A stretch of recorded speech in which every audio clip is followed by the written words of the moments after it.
Welcome back, and you know what it is. It is original greatness.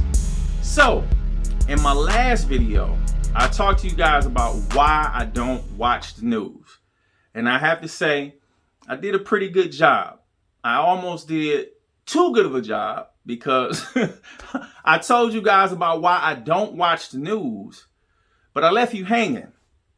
I left you hanging in the sense of, how do I stay up to date with current events if I don't watch the news? So that's what I'm going to talk to you guys about today. How do I stay learned and informed? So I am proactive about it. But when it comes to current events, there's three ways that I get information. The first way is strangers. And as odd as that sounds, that's the one way I get current events. And strangers usually have two go-tos to start conversations or have conversations with people that they don't know. The first one is the weather. They talk about the weather. Or the second one is the hottest topic of the current events that's going on around the world. And what was so crazy was recently, the hottest topic was the situation with Chris Rock and Will Smith. That lasted for almost 3 weeks. Everybody wanted to talk about that. Like, whatever your personal perspective was on that situation. The second way that I stay up to date with current events, and this is my favorite, is from personal relationships. And the reason this one is my favorite is because people that know you are more inclined only to tell you current events that they feel you're going to take an interest in. So I don't have to worry about trying to sift through what a stranger is trying to tell me to figure out if it's something I want to entertain or not. The third way is just I stumble across it. So if I go on social media or I'm out and about, I either hear other people's conversations or they flash it on television, because televisions are everywhere. They got billboards everywhere. People talk everywhere. And then on social media, people can say whatever they want. So the third way is that I stumble across it. So I never miss out on current events.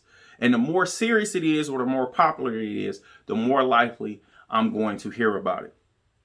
So that's how I stay up to date with current events. Now, there is an extra step that I have taken with being more specific with what I want to hear news about.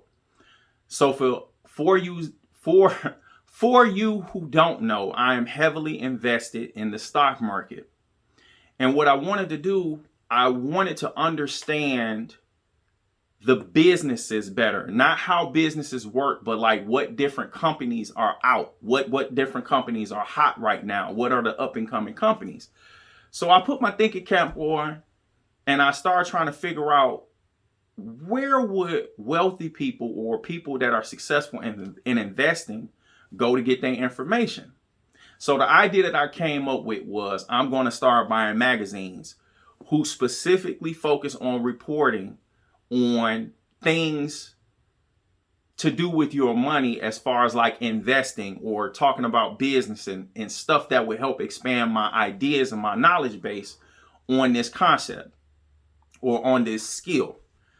So the 4 magazines I could think of was the Wall Street Journal, Fortune, Forbes, and Entrepreneur. So I went to Walmart, guys. I went to Walmart, and normally they keep the magazines by the register, but I haven't bought magazines in so long. We do self-checkout now, so they don't keep them there. The magazines were all the way in the back of the store by the electronics. So I go back there and I'm looking, and I have to admit I was surprised. They didn't have nothing there under what I was interested in, as far as like a magazine that's talking about businesses, money, how to invest, something of that nature. Everything they had was purely hobbies or gossip. So they had magazines on guns, gardening, cooking, home decorations and stuff like that, decor and culture. And gossip, stuff that's going on in celebrity lives and stuff like that. And I'm like, wow, this is just like purely entertainment based. So I tried again. I went to Walgreens. Now, if these are dumb places to look, I'm just telling you what I did. So I went to Walgreens and it was the same thing. And it made me wonder, I'm like, wow, either I'm going to places where, because normally they have things accessible where people have a demand for them. So that just was telling me I'm around people that's not interested in these things, in my opinion. That's what I got from it. So what I end up doing, I know that they have websites for these different magazines, but I'm old school. I really like carrying the information with me.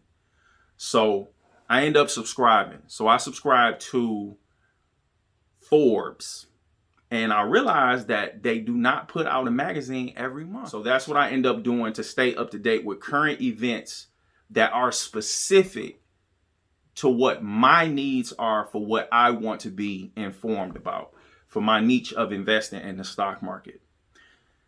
And I wanted to talk to you guys today about the books that I've been reading. So the last book I believe I discussed with you guys was How to Be Better at Almost Everything by Pat Flynn. I finished that book.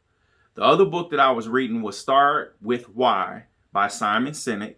I finished that book before I finished Pat Flynn's book.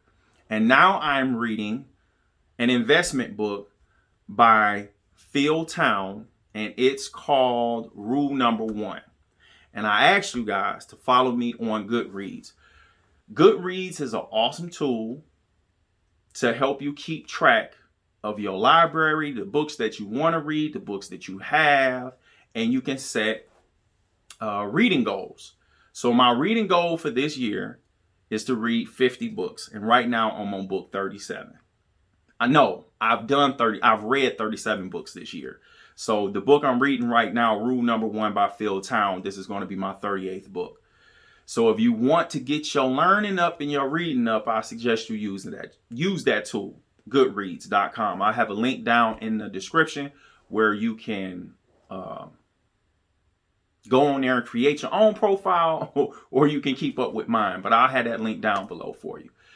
So I'm trying to figure out what I want to say. So I want you guys to follow me on Instagram under Original Greatness, as well as Original Greatness on Goodreads.